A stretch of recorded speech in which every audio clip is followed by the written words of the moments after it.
Right now, in laboratories and on actual bridge decks across China, engineers are pouring a material that does something ordinary concrete has never managed to do across its entire 2,000-year history. It bends instead of breaking. Drop a slab of it, load it past its breaking point, and instead of shattering like a dropped plate, it flexes, sags, and holds together, laced with cracks thinner than a human hair that it can actually seal back up on its own.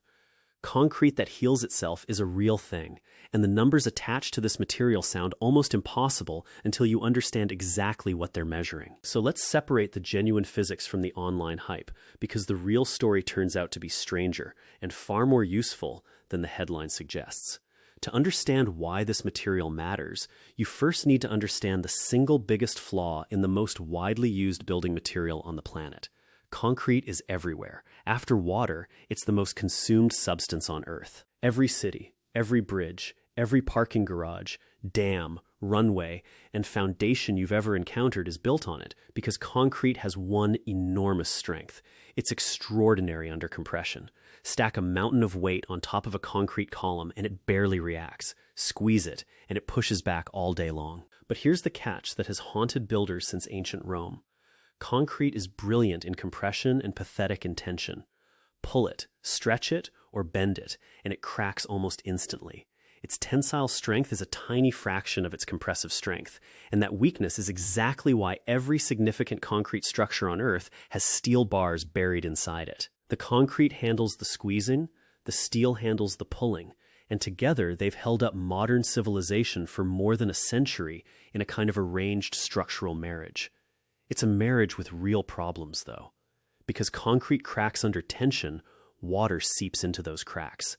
That water eventually reaches the steel rebar inside, and the steel rusts. Rust expands, which cracks the concrete even further, which lets in more water, which corrodes more steel.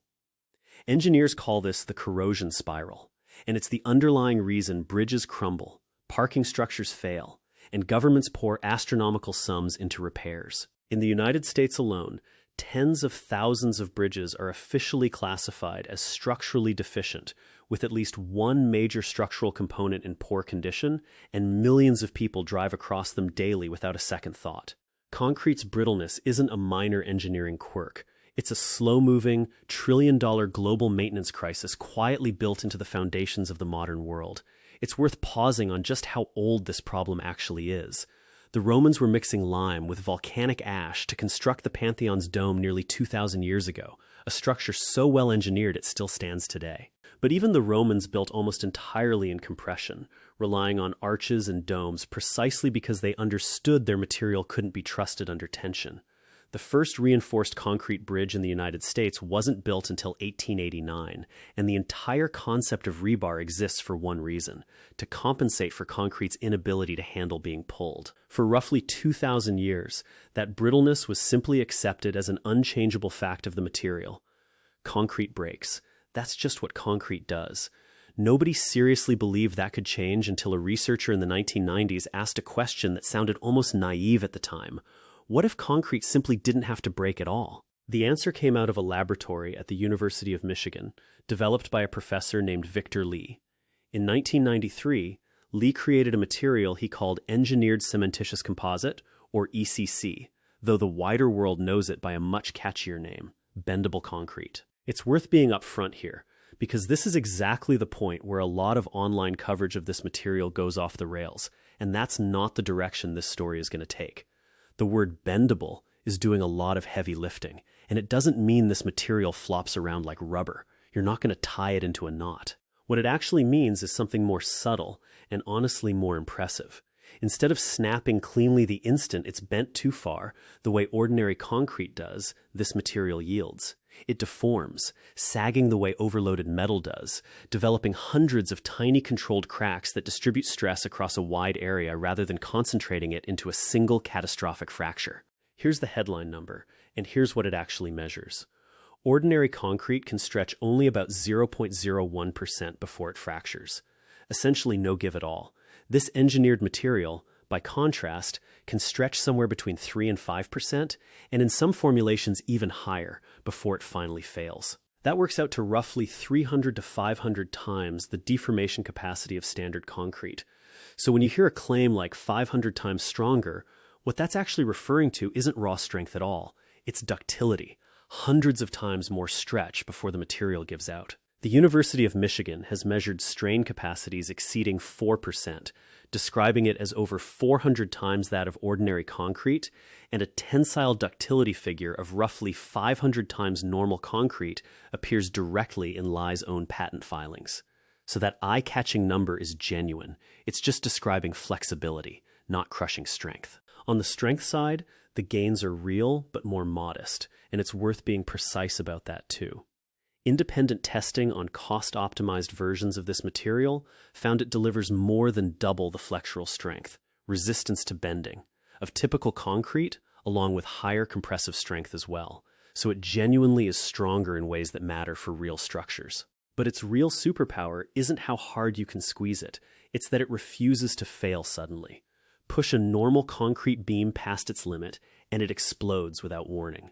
Push one of these beams past its limit, and it bends, groans, and holds together, giving you every possible second of warning before anything catastrophic actually happens. In structural engineering, a material that fails gracefully rather than violently is worth far more than one that simply fails less often, and it's also a much harder problem to solve.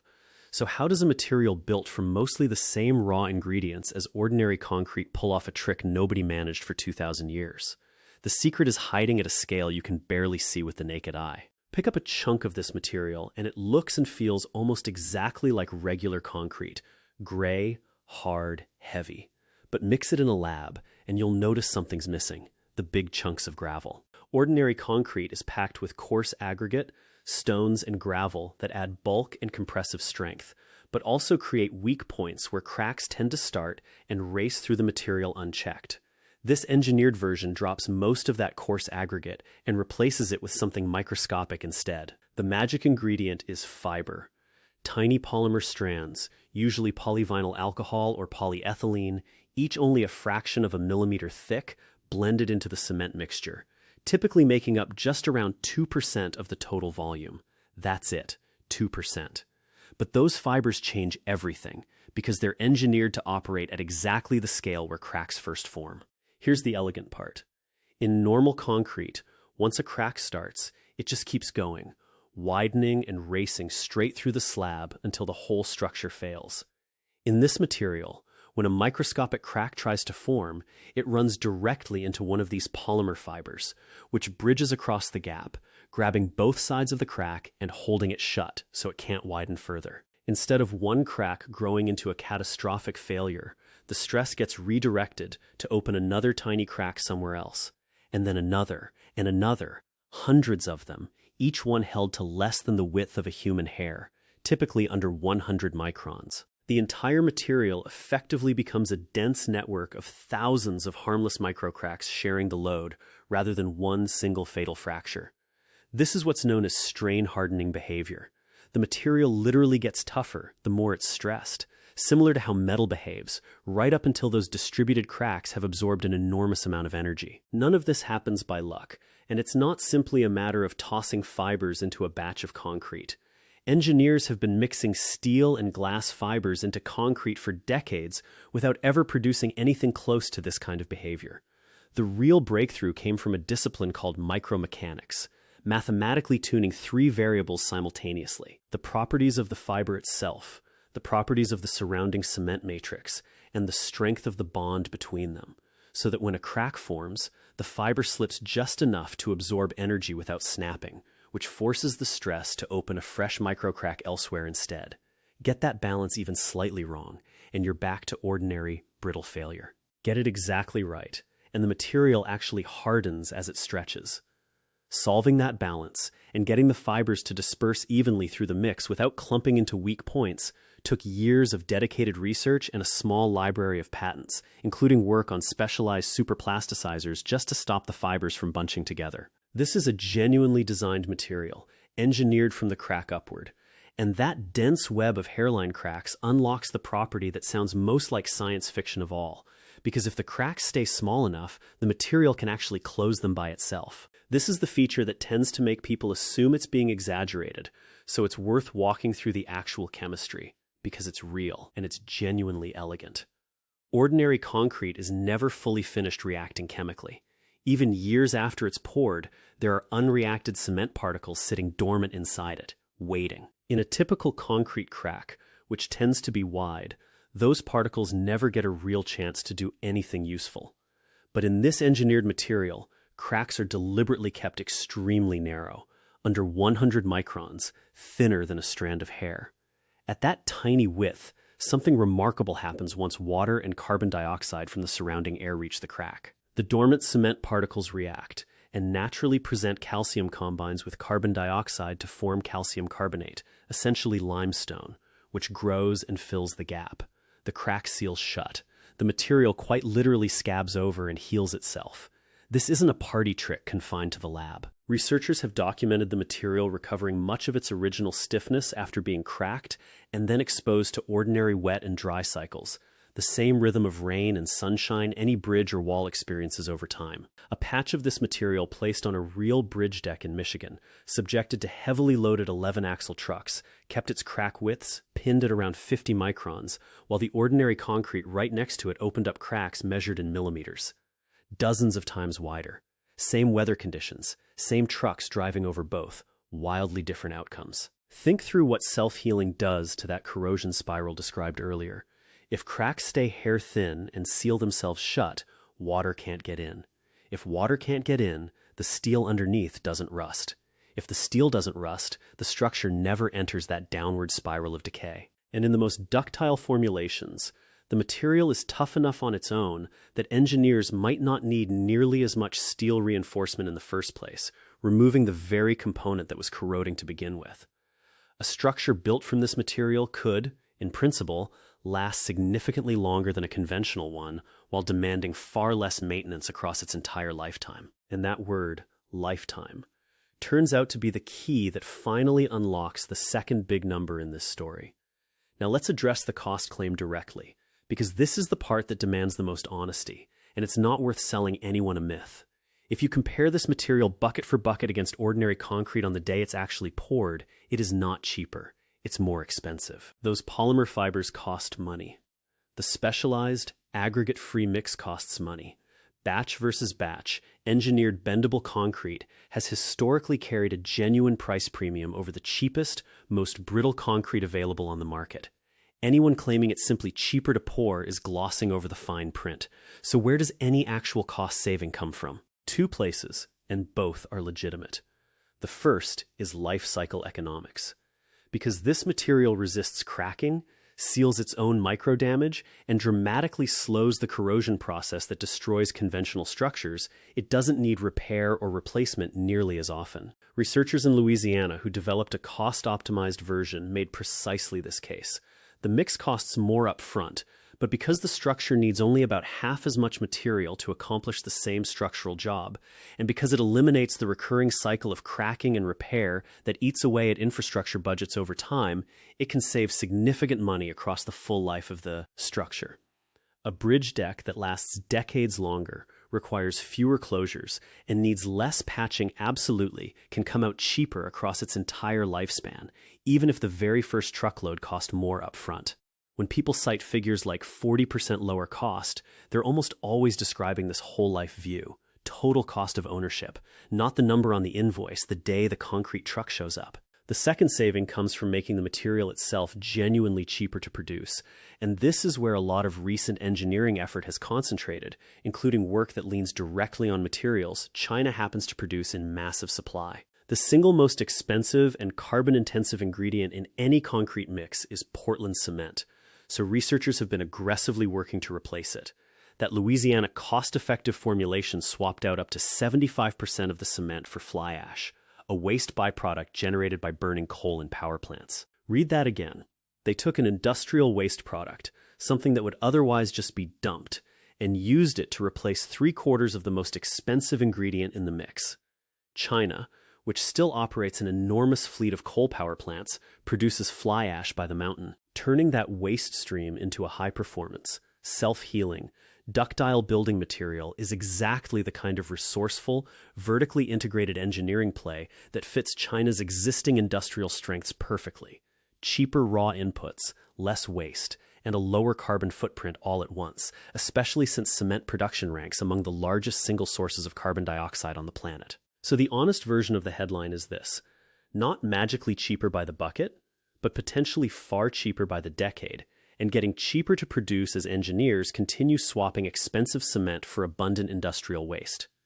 Which naturally raises the next question. If this material is this clever, where is it actually being put to use? This is where China enters the story in a serious way, because a brilliant material that never leaves the laboratory is really just an expensive science experiment. The gap between a research paper and an actual revolution is deployment, and deployment happens to be something China does at a scale and speed almost nobody else on Earth can match. What started as the work of a single research group has since grown into an entire family of engineered composites, studied in hundreds of laboratories worldwide and actively deployed in real structures. Its natural home is precisely where concrete's brittleness causes the most damage. Bridge deck link slabs. The joints between separate bridge spans that constantly crack as the structure expands and contracts with temperature changes represent a marquee application, since replacing brittle expansion joints with a ductile material that flexes instead of fracturing directly attacks one of the biggest sources of bridge deterioration. Earthquake engineering is another natural fit, because a structure that bends and absorbs energy rather than shattering outright is exactly what's needed when the ground starts moving violently. That's why this material keeps showing up in proposals for critical building joints, bridge decks, airport runways, the linings of water channels, and the retrofitting of older, seismically vulnerable buildings. It also has genuine deployment history behind it already. In the United States, the Federal Highway Administration has used bendable concrete in bridge deck overlays and pavement sections specifically to reduce cracking, and one of the material's most famous early demonstrations was that self-healing patch on a bridge deck spanning a Michigan highway. Pilot projects across Germany and the United Kingdom have tested it in public buildings and transportation infrastructure, evaluating its energy absorption and crack control properties. This is not a speculative technology still searching for a use case. It's a proven one that's now actively scaling up. In China specifically, this ductile, high-strength composite is already being manufactured and sold commercially, marketed under names like high-ductility concrete, with explicit selling points centered on seismic reinforcement, crack control, and long-term durability, and its manufacturers advertise dozens of national patents backing their formulations. It's being pitched for renovating aging rural housing, reinforcing critical structural components of buildings, paving bridge decks, surfacing airport runways, and lining the corrosive environments inside industrial chimneys and water infrastructure, where ordinary concrete tends to rot and crumble over time. The material has been featured repeatedly on Chinese national television, appearing across multiple CCTV programs, a clear sign of just how much public and commercial momentum is building behind it, and how deliberately it's being pushed toward the mainstream construction market. The timing lines up neatly with China's staggering appetite for infrastructure. This is a country simultaneously building the world's longest bridges, its densest high-speed rail networks, and some of its largest urban expansions, increasingly under mandates demanding low-carbon, durable, earthquake-resilient construction. A material that cracks less, lasts longer, survives earthquakes by bending rather than shattering, heals itself, and can be produced partly from coal plant waste, is almost purpose-built for exactly that set of requirements. The global market for this class of engineered composite is already projected to reach into the billions of dollars in the coming years, and China's construction industry is positioned to become one of its largest engines of growth. But before crowning this the concrete of the future, it deserves an honest reckoning, because the material is remarkable rather than magical, and the obstacles standing between it and total dominance are entirely real. Start with cost again, but this time the version that actually bites. Even with fly ash substitution and clever chemistry, the fibers themselves remain a genuine expense, and for someone pouring a simple driveway or a basic foundation, ordinary brittle concrete is still dramatically cheaper on day one. This material earns its value in demanding, high-consequence structures, bridges, seismic zones, critical structural joints, not in every sidewalk in a neighborhood. It's a specialist tool, not a universal replacement, at least for now. Second, there's the carbon question. Yes, replacing cement with fly ash cuts the material's footprint significantly, and some formulations report carbon dioxide reductions of 30% or more per ton compared to conventional concrete. But the higher performance versions still rely on cement and on energy-intensive polymer fibers, and one honest review of the field notes plainly that these engineered composites remain expensive and still produce considerable carbon emissions, which is precisely why their use has stayed relatively limited so far. It's greener than ordinary brittle concrete, but it's not a truly clean material, and pretending otherwise would misrepresent the science. Third, there's the question of consistency and standards. This is a precisely designed material whose performance depends heavily on getting the fibers to disperse perfectly and getting the underlying micromechanics exactly right. Mix it poorly, let the fibers clump, or cut corners on ingredients, and the very strain-hardening behavior that makes the material special simply disappears. Turning a finely tuned laboratory recipe into something that can be reliably batched at full construction scale on a rainy Tuesday by an ordinary work crew remains a real engineering and quality control challenge, and building codes for these advanced composites are still catching up with the underlying science. And fourth, there's what might be called the fly ash paradox. The cheap, abundant fly ash that makes this material economical and relatively low carbon comes directly from burning coal. As the world, including China itself, works to phase out coal power plants over time, that convenient waste stream will eventually shrink. The very thing making this material affordable today is tied to an industry actively being phased out, which means the long-term supply chain will eventually need to evolve toward other waste materials or alternative binder chemistries. None of that undermines the genuine achievement here. It simply means this is a powerful, specialized tool with a bright future in the specific places that need it most, rather than a wholesale replacement for the concrete used in every structure on the planet. And honestly, that's still a very significant development. So step back and take in the full picture. A material that took the single oldest weakness in the world's most widely used substance, its brittleness, and engineered that weakness away using roughly 2% fiber content and a deep, mathematically rigorous understanding of exactly how cracks are born. A material hundreds of times more ductile than ordinary concrete, more than twice as strong under bending stress, capable of sealing its own wounds, surviving earthquakes by bending instead of breaking, and buildable partly from the leftover ash of coal power plants. A material invented in the United States back in the 1990s, now being manufactured, patented, showcased on national television, and poured into bridges and buildings across China at a pace the rest of the world can only watch from the sidelines. Ordinary concrete held up human civilization for 2,000 years by being extraordinarily strong in exactly one direction while quietly failing in the other. This new generation of concrete refuses to fail quietly at all. And in a country building more infrastructure, faster than anywhere else on the planet, a material that bends instead of breaks might well turn out to be one of the most consequential, quietly unfolding revolutions in construction since the Romans first mixed lime with volcanic ash and set the entire 2,000-year story of concrete into motion. What makes this particular chapter worth watching closely isn't just the laboratory chemistry, it's the deployment gap between China and everywhere else. Plenty of countries have research programs studying ductile, self-healing composites. Very few have already poured them into bridge decks, carrying real truck traffic, showcased them on national television, and built commercial supply chains around them, all within the span of roughly a decade. That's the pattern that keeps showing up across China's material science push more broadly.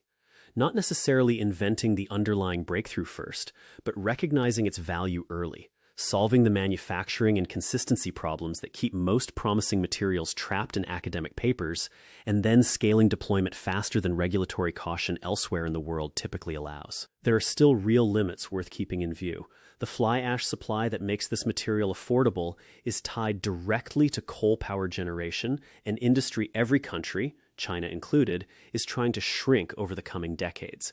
Building codes and inspection standards for these composites are still catching up with the underlying science in most parts of the world, including China itself. And for the vast majority of everyday concrete pours, sidewalks, driveways, low-stakes foundations, ordinary brittle concrete will likely remain the practical choice for years to come simply because it's cheaper on day one and the extra ductility isn't needed. But for the structures where failure actually matters most, bridges spanning busy highways, buildings standing in earthquake zones, runways bearing the weight of loaded aircraft, water infrastructure exposed to decades of corrosion.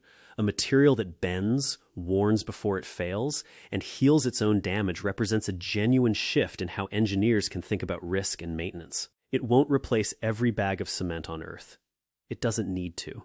It just needs to keep showing up in the places where concrete's oldest weakness has quietly cost the world the most, one self-healing, crack-resistant, fiber-reinforced pore at a time. And judging by how quickly this material has moved from a university lab in Michigan to bridge decks, seismic retrofits, and national television spots across China, that shift is already well underway.